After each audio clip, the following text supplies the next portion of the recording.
வணக்கம். மற்றும் ஒரு இன்றைய பதிவினூடாக இணைந்திருக்கின்றோம்.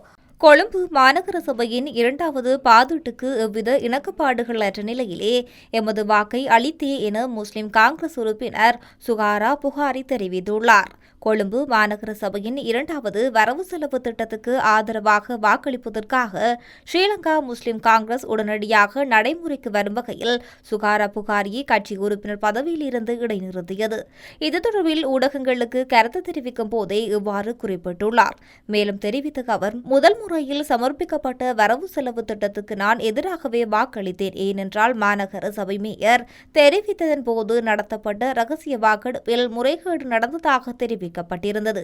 ஆனால் எதிர்க்கட்சியில் 60 உறுப்பினர்கள் இருப்பதை உறுதிப்படுத்தவே எதிராக வாக்களித்தனர். நானும் அதை உறுதிப்படுத்துவதற்காகவே வாக்களித்தேன். ஆனால் இந்த முறை வரவு செலவு திட்டத்தை வெற்றி பெற செய்ய வேண்டியிருந்தது. அத்தோடு அந்த வரவு செலவு திட்டத்தில் எந்த பிரச்சனையும் இல்லை என்பது நானும் அறிவேன், எதிர்க்கட்சிகளும் தெரியும். ஆனால் எதிர்க்கட்சியில் வேறொரு காரணத்தை முன்கொண்டு செயற்படுவது தெரிய வந்தாலே நான் சார்பாக வாக்களித்தேன். ஆனால் நான் மக்களுக்கு முக்கியத்துவம் வழங்க தீர்மானித்தேன். பாரிய தொகை பணம் கொழும்பு மக்களுக்கு இந்த பாதீட்டில் ஒதுக்கப்பட்டுள்ளது.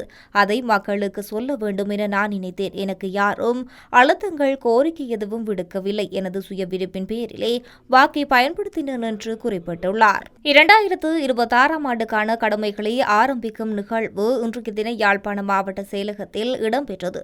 இந்த நிகழ்வில் ஆரம்பத்தில் இலங்கை ஜனநாயக சோசலிச குடியரசின் தேசிய கொடி ஏற்றப்பட்டு தேசிய கீதமும் இசைக்கப்பட்டது. இதனைத் தொடர்ந்து அரசு உத்தியோகஸ்தர்கள் சத்திய பிரமாணமும் செய்து கொண்டனர். இந்த நிகழ்வு யாழ் மாவட்ட அரசாங்க அதிபர் மருதலிங்கம் பிரதீபன் உத்தியோகஸ்தர்கள் கலந்து கொண்டிருந்தனர். புது வருடத்தின் முதல் நாளன்று அரசு உத்தியோகஸ்தர்கள் சத்திய பிரமாணம் செய்து நிகழ்வு அனைத்தும் அரசு அலுவலகங்களில் முன்னெடுக்கப்பட்டது. இதன் பிரகாரம் வவுனியா மாவட்ட செயலகத்தில் அரசாங்கம் அதிபர் சரத் சந்திர தலைமையில் மாவட்ட செயலக உத்தியோகஸ்தர்கள் சத்திய பிரமாணம் செய்து தமது கடமைகளை இன்றைய தினம் ஆரம்பித்துள்ளனர். அரசாங்க அதிபர் தேசிய கொடியை ஏற்றியதுடன் 2 நிமிடம் மௌன பிரார்த்தனையுடன் இடம்பெற்று அதன் பின்னர் சத்திய பிரமாண நிகழ்வுடன் இடம்பெற்றதை அடுத்து சர்வமத தலைவர்களின் ஆசியுரைகளும் இடம்பெற்றிருந்தது. தம்பலகாமம் பிரதேச செயலகத்தில் அரசு கடமைகளை வைபவ ரீதியாக சத்திய பிரமாணம் மேற்கொள்ளப்பட்டு ஆரம்பித்தும் வைக்கப்பட்டது. தம்பலகாமம் பிரதேச செயலாளர் ஸ்ரீபதியினால் தேசிய கொடி ஏற்றப்பட்டு தேசிய கீதம் இசைக்கப்பட்டதுடன் சர்வமத தலைவர்களின் மத அனுஷ்டானங்களும் இதன்போது இடம்பெற்றுள்ளது. இதனைத் தொடர்ந்து சகல உத்தியோகஸ்தர்களும் இணைந்து உறுதிமொழி எடுத்துக் கொண்டதுடன் நாட்டுக்காக தியாகம் செய்த உயிர்நீத்த முப்படை வீரர்களுக்காக 2 நிமிடம் மௌன அஞ்சலியும் இடம்பெற்றுள்ளது. உறுதிமொழியாக 2026ஆம் ஆண்டின் கடமைகளை ஆரம்பிக்கும் முதல் நாளாகிய இன்று இலங்கை ஜனநாயக சோசலிச குடியரசு முழு நாட்டு மக்களினதும் அபிலாஷைகளை முன்னிலையாக கொண்ட இலக்குகளை நனவாக்கும் சுபிட்சம் மிகு புத்தாண்டின் தொடக்கத்தினை இவ்வாறு தடம் பதிக்கின்றது. இன்று ஆரம்பிக்கப்படும் புத்தாண்டில் ஒரே கொடியின் கீழ் நிழல் பெறும் ஒரே நாடாகவும் ஒரே தேசமாகவும் கம்பீரமாக எழுந்து நிற்பதற்கு குறிக்கோளினால் ஈர்க்கப்பட்ட மக்களின் அபிமானத்தை எடுத்துரைக்கவும் மற்றும் அவ்வாறே வளமான நாடு, அழகான வாழ்க்கை, ஊடக சவால்களில் முன்னிலையில் தயங்க மாட்டோம் எனும் துணிப்பொருளில் சாரத்தினூடாக எடுக்கப்பட்டுள்ளது. வழிகாட்டும் ஒழுங்கமைக்கப்பட்ட அரசு நிர்வாகம் ஒன்றின் பங்காளர் ஒருவர் என்ற வகையில் நான் பொதுமக்களின் பணத்திலிருந்து சம்பளம் பெறும் அரசு ஊழியர் என்ற வகையில் அரசு கொள்கைகள் மற்றும் இலக்குகளை நடைமுறைப்படுத்தும் போது என்னிடம் ஒப்படைக்கப்பட்டுள்ள கடமை பொறுப்பினை வினைத்திறனுடன், பயன்திறனுடன், செயலாக்கத்துடன், அதிகூடிய அர்ப்பணிப்புடன், நேர்மையுடன் பொதுமக்களுக்கு சார்பாகவும் முழு நிறைவாக நிறைவேற்றுவதாக உறுதிமொழிக்கின்றேன் என்று கூறப்பட்டுள்ளது. இந்த நிகழ்வில் உதவி பிரதேச செயலாளர் பிரசாந்த, நிர்வாக உத்தியோகஸ்தர்கள், ஊடகத்தர மற்றும் சக உத்தியோகஸ்தர்கள் என பலரும் கலந்து கொண்டிருந்தனர். 2026ஆம் ஆண்டுக்கான புது வருட பிறப்பு மற்றும் கடமை ஆரம்ப நிகழ்வானது திருகோணமலை மாவட்ட செயலகத்திலும் நடைபெற்றுள்ளது. திருகோணமலை மாவட்ட அரசாங்க அதிபர் WGM ஹேமந்தகுமார தலைமையில் இன்று இடம்பெற்றுள்ளது. மாவட்ட அரசாங்க அதிபரால் தேசிய கொடி ஏற்றி வைக்கப்பட்டு அதனைத் தொடர்ந்து தேசிய கீதம் இசைக்கப்பட்டு முன்னெடுக்கப்பட்டது. இதனைத் தொடர்ந்து நாட்டுக்காக உயிர்நீத்தவர்களுக்காகவும் பல்வேறு அனர்த்தங்களில் உயிரிழந்த உறவுகளை நினைவு கூர்ந்து 2 நிமிடம் மௌன அஞ்சலியும் செலுத்தப்பட்டதைத் தொடர்ந்து உத்தியோகஸ்தர்கள் அனைவரும் உறுதிமொழியை எடுத்துக் கொண்டனர். புது வருட அர்ப்பணிப்பு, நேர்த்தி மற்றும் பொறுப்புணர்வுடன் ஆரம்பிக்க வேண்டியதன் அவசியத்தை மாவட்ட அரசாங்க அதிபர் தமது உரையில் வலியுறுத்தியதுடன் பொதுமக்கள் பொதுமக்களுக்கு சிறந்த சேவையை வழங்குவதற்காக அனைவரும் ஒன்றிணைந்து செயற்பட வேண்டும் என கேட்டுள்ளார். இதன்போது மேலதிக மாவட்ட அரசாங்க அதிபர் எஸ். சுதாகரன், மாவட்ட செயலக பதவி நிலை உத்தியோகஸ்தர்கள் மற்றும் மாவட்ட செயலக உத்தியோகஸ்தர்கள் உள்ளிட்ட பலரும் கலந்து கொண்டுள்ளனர். தற்போதைய அரசாங்கத்தின் செயற்பாடுகள் மற்றும் நாட்டின் நிலை குறித்து பேராசிரியர் திச விதாரண அவர்கள் கவலை வெளியிட்டுள்ளார். இன்றைய தின கொழும்பு 8 பேரவையில் அமைந்துள்ள கலாநிதி MM பெரேரா மத்திய நிலையத்தில் ஊடகங்களுக்கு கருத்து தெரிவிக்கும் போதே அவர் மேற்கண்டவாறு விமர்சனம் முன்வைத்துள்ளார். இது தொடர்பில் அவர் மேலும் கருத்து வெளியிடும் போது, தற்போதைய அரசாங்கம் முதலாளித்துவ முறையே தொடர்ந்து பின்பற்றி வருவதாகவும் இதில் எவ்வித மாற்றமும் இல்லை என்று அவர் சாடியுள்ளார். சாதாரண மக்கள் மீது மறைமுக வரிகள் மற்றும் வட்வரிகள் பாரிய சுமையாக சுமத்தப்பட்டுள்ள நிலையில் வரி செலுத்தக்கூடிய வசதி படைத்தவர்களிடம் முறையான வரி வசூலிக்கப்படுவதில்லை என அவர் குற்றம் சாட்டியுள்ளார். இந்த சூழலில் சமூகத்தில் பெரும் அநீதியை உருவாக்கியிருப்பதாக குறிப்பிட்ட அவர், இதற்கு எதிர்கால லங்கா சமசமாஜ கட்சி என்ற ரீதியில் முழுமையாக போராடப் போவதாக தெரிவித்துள்ளார். நாட்டில் மருத்துவ பொருட்களுக்கு தட்டுப்பாடு நிலவுவதோடு உணவுப் பொருட்கள் உள்ளிட்ட அத்தியாவசிய பொருட்களின் விலை கட்டுப்பாடின்றி உயர்ந்து வருவதாக அவர் சுட்டிக்காட்டியுள்ளார்.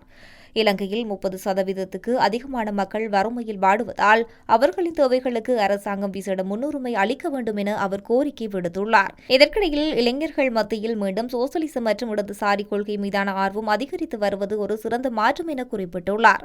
இது ஒரு சரியான இடதுசாரி அரசாங்கமே நாட்டின் தேவை என்பது வலியுறுத்திய அவர், தற்போதைய அரசாங்கம் சாதாரண மக்களின் பிரச்சினைகளை விடுத்து முதலாளித்துவ வர்க்கத்துக்கே முக்கியத்துவம் அளிப்பதாக தெரிவித்துள்ளார். அமெரிக்காவுடனான பாதுகாப்பு ஒப்பந்தங்கள் குறித்து தமது கடுமையான எதிர்ப்பை பதிவு செய்த பேராசிரியர், இத்தகைய ஒப்பந்தங்கள் மூலம் அமெரிக்க ராணுவம் நாட்டுக்குள் நுழைவது இலங்கையில் முறையாண்மை பாரிய அச்சுறுத்தலாக அமையும் என எச்சரித்துள்ளார். சோபா மற்றும் MCC போன்ற உடன்படிக்கைகள் நாட்டின் சுதந்திரத்தை பாதிக்கும் என்பதால் வெளிநாடுகளில் அழுத்தங்களுக்கு பணியாமல் ஒரு சுதந்திரமான நாடாக இலங்கை செல்ல வேண்டும் என்று அவர் அரசாங்கத்தை வலியுறுத்தி கேட்டுக் கொண்டுள்ளார். 2026ஆம் ஆண்டில் 15,500 புதிய வீடுகளை நிர்மாணிக்கும் இலக்கை அடைவதற்கு அரசாங்கம் அர்ப்பணிப்புடன் செயற்படும் என வீடமைப்பு நிர்மாணத்துறை மற்றும் நீர்வளங்கள் அமைச்சர் வைத்தியர் சுனில் ரணசிங்க தெரிவித்துள்ளார். புத்தாண்டுக்கான கடமைகளை ஆரம்பிக்கும் நிகழ்வு இன்று காலை வீடமைப்பு நிர்மாணத்துறை நீர்வளங்கள் அமைச்சர் இடம்பெற்றது. இதன்போது அரசு சேவை பிரமாணத்தை மேற்கொண்ட பின்னர் உரையாற்றும் போதே மேற்கண்டவாறு குறிப்பிட்டுள்ளார். அனைத்து மத வழிபாடுகளும் ஆரம்பமான நிகழ்வுகளில் உரையாற்றிய அமைச்சர் மேலும் குறிப்பிடுகையில், பொருளாதாரத்துக்கு பாதிப்பு ஏற்படாத வகையில் கடந்த கால இழப்புகளை ஈடு செய்யும் வகையில் அமைச்சு செயற்படும். அனர்த்தங்களினால் வீடுகளை இழந்த மக்களுக்கு நட்ட வீடு வழங்குவதோடு அவர்களுக்கு புதிய வீடுகளை அமைத்துக் கொடுப்பதாக அரசாங்கம் உறுதியளித்துள்ளது. திட்டமிட்டபடி 2026ஆம் ஆண்டில் 15,500 வீடுகளை கட்டி எழுப்பும் இலக்கை நாம் நிச்சயம் அடைவோம். சவால்கள் வெற்றி கொள்ளும் ஆண்டு நிகழ்வில் கலந்து கொண்ட பிரதி அமைச்சர் DP சரத் கருத்து தெரிவிக்கும் போது, 2026ஆம் ஆண்டுக்கான சவால்கள் நிறைந்த ஒரு ஆண்டாக இருந்தாலும் பாதிக்கப்பட்ட மக்களை மீண்டும் கட்டியெழுப்பும் ஆண்டாக இது அமையும் என குறிப்பிட்டுள்ளார்.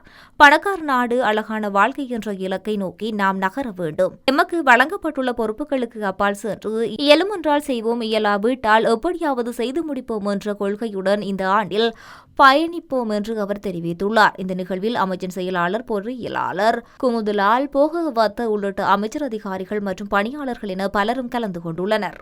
மகாவம்சத்தை அடிப்படையாக கொண்ட பிராந்திய உரிமை கோரல்களும் தமிழ் பிராந்தியங்களில் சிங்கள பௌத்த சின்னங்கள் பரப்பப்படுவது வரலாற்று அடிப்படையற்றவை என்று தமிழர் தாயகம் காணாமலாக்கப்பட்ட உறவுகள் சங்கம் தெரிவித்துள்ளது. புது வருடமான இன்று வவுனியாவில் அவர்களால் போராட்டம் ஒன்று முன்னெடுக்கப்பட்டது. அதன் பின்னர் ஊடகங்களுக்கு கருத்து தெரிவிக்கும் போதே இவர்கள் இவ்வாறு தெரிவித்துள்ளனர். தொடர்ந்து கருத்து தெரிவித்த அவர்கள், இன்று ஜனவரி 1ஆம் தேதி 2026 காணாமலாக்கப்பட்ட தமிழ் பிள்ளைகளின் தாய்மார்களாகிய நாங்கள் வவுனியாவில் 3237 நாட்களுக்கு மேலாக தொடர்ச்சியாக சுழற்சி முறையில் உண்ணாவிரத போராட்டத்தை தொடங்குகின்றோம். இந்த தியாகம் மற்றும் மன உறுதி நிறைந்த இடத்திலிருந்து காணாமலாக்கப்பட்ட எங்கள் பிள்ளைகளை பற்றி உண்மைகளை வெளிக்கொணர உதவுமாறு தமிழ் மக்களுக்கு எதிராக தொடர்ந்து இனப்படுகொலை நிறுத்தி இறையாண்மை மீட்டெடுக்க ஆதரவளிக்குமாறு அமெரிக்காவையும் ஐரோப்பிய ஒன்றியத்தையும் தொடர்ந்து கேட்டுக்கொள்கின்றோம். நாங்கள் அரசியல்வாதிகளாக அல்ல, மாறாக உண்மை, நீதி மற்றும் பொறுப்புக்கூறலை கோரும் தாய்மார்களாகவே இந்த தார்மீக அடிப்படையில் பேசுகின்றோம். தமிழர் வரலாறு காலனித்துவத்துக்கு பிந்தைய அரசியலமைப்புகளினுடனோ அல்லது திணிக்கப்பட்ட அரசியல் கட்டமைப்புகளுடனோ தொடங்கவில்லை. நவீன எல்லைகளுக்கு மிக நீண்ட காலத்துக்கு முன்பே இந்த தீவு தமிழ் பேசும் மக்களில் வசித்து ஆளப்பட்ட தமிழகத்தின் ஒரு பகுதியாக இருந்த பண்டைய காலங்கள் வரை அது நீண்டு செல்கின்றது. இந்த தீவில் தமிழர்களின் இருப்பு பிற்காலம் அனைத்து அரசியல் மற்றும் இன கட்டுப்பாடுகளுக்கும் முந்தியது. ஆயினும் கூட சமகால தமிழ் தலைவர்கள் பலர் இந்த யதார்த்தத்தை புறக்கணிக்கின்றார்கள். இதற்கு பதிலாக தனிப்பட்ட வசதி, வெளி அழுத்தங்கள் அல்லது மேட்டுக்குடி நலன்களிலிருந்து வேரூன்றிய அரசியல் சூத்திரங்களை ஊக்குவிக்கின்றனர். கடந்த காலம் அமெரிக்கா யாழ்ப்பாண விமான நிலையத்தில் 2 முறை பெரிய ராணுவ விமானங்களை தரையிறக்கி மனிதாபிமான உதவிகளை வழங்குவதன் மூலம் தமிழ் பொதுமக்களின் மீது உறுதியான அக்கறையை வெளிப்படுத்தியது. இருப்பினும் எந்தவொரு தமிழ் அரசியல் கட்சியோ அல்லது சிவில் சமூக அமைப்பு என்று சொல்லிக் கொள்ளும் அமைப்போ எந்த ஆதரவையும் பகிரங்கமாக அங்கீகரிக்கவில்லை. காணாமல் ஆக்கப்பட்டோரின் தாய்மார்கள் ஆகிய நாங்கள் மட்டுமே நன்றியை தெரிவித்தோம். இது தமிழர் மத்தியில் உள்ள தார்மீக மற்றும் தலைமைத்துவ தோல்வியை அம்பலப்படுத்தியது. தென்னிந்தியா மற்றும் தமிழ் தீவான இலங்கையை உள்ளிட்ட தமிழகத்தின் ஒரு பழங்கால சிங்கள இன இருந்ததற்கான வரலாறு அல்லது தொல்பொருள் சான்றுகள் எதுவும் இல்லை. தமிழினம் சைவ சமயத்தை பின்பற்றியது. அதைத் தொடர்ந்து தமிழ் பௌத்தத்தை பின்பற்றியது. பின்னர் மீண்டும் சைவ சமயத்துக்கு திரும்பியது. இந்த மாற்றங்கள் மணிமேகலை உட்பட தமிழ் இலக்கியங்களில் ஆவணப்படுத்தப்பட்டுள்ளன. மகாவம்சத்தை அடிப்படையாக கொண்டு பிராந்திய உரிமை கோரல்களுக்கு தமிழ் பிராந்தியங்களின் சிங்கள பௌத்த சின்னங்கள் பரப்பப்படுவது வரலாற்றின் அடிப்படையற்றவை. சிங்கள மக்கள் தெற்கில் சுதந்திரமாக வாழலாம். ஆனால் வடக்கு கிழக்கு வரலாறு, கலாச்சாரம் மற்றும் தொடர்ச்சியான இருப்பு ஆகியவற்றின் அடிப்படையில் அது தமிழ் தேசத்துக்கு சொந்தமானது என கூறப்பட்டுள்ளது. இப்படி இருக்க மற்றொரு இன்றைய பதிவினூடாக சந்திக்கலாம். வணக்கம்.